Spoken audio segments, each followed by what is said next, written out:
Wang Yi a commencé par un engagement dans la lutte mondiale contre la Covid-19.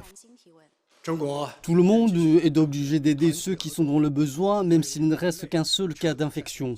La Chine continuera de coopérer solidairement avec d'autres pays et de travailler sans relâche à la victoire finale de l'humanité contre cette pandémie.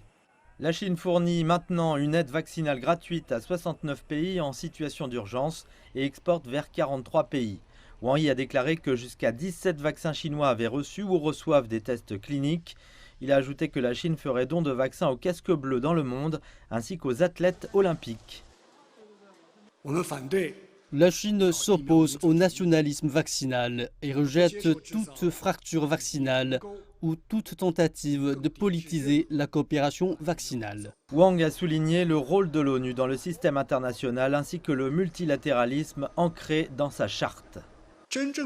Un véritable multilatéralisme signifie observer les buts et les principes de la Charte des Nations Unies, défendre le système international centré sur l'ONU et rendre les relations internationales plus démocratiques.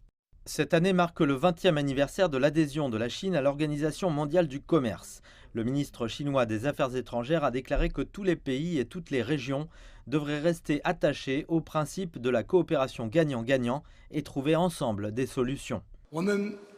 La réponse n'est pas de se replier sur le protectionnisme, l'isolement ou le découplage, mais de travailler ensemble pour rendre la mondialisation plus ouverte, inclusive, équilibrée et bénéfique pour tous. En ce qui concerne le vaste projet de développement international de la Chine, l'initiative Ceinture et Route, Wang Yi a déclaré que la Chine continuerait à promouvoir la coopération avec tous les acteurs, de sorte que l'initiative puisse être un moteur robuste pour une reprise économique mondiale post-pandémique.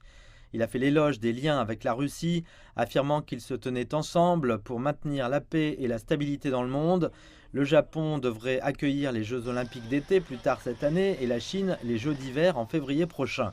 Il a déclaré que les deux pays travailleraient ensemble pour assurer leur succès.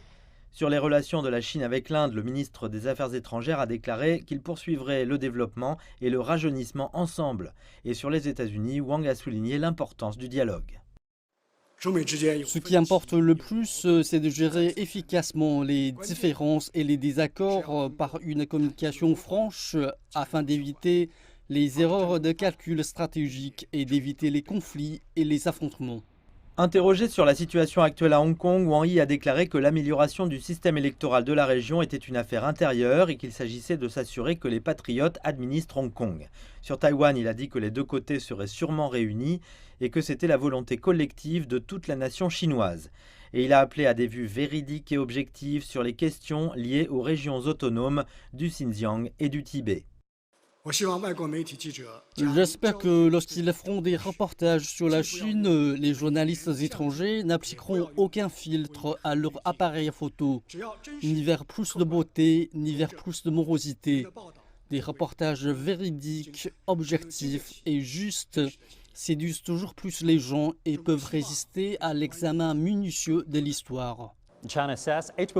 La Chine dit qu'elle se joindra à d'autres pays pour relever les défis mondiaux, comme la reprise économique mondiale, les maladies infectieuses et le changement climatique.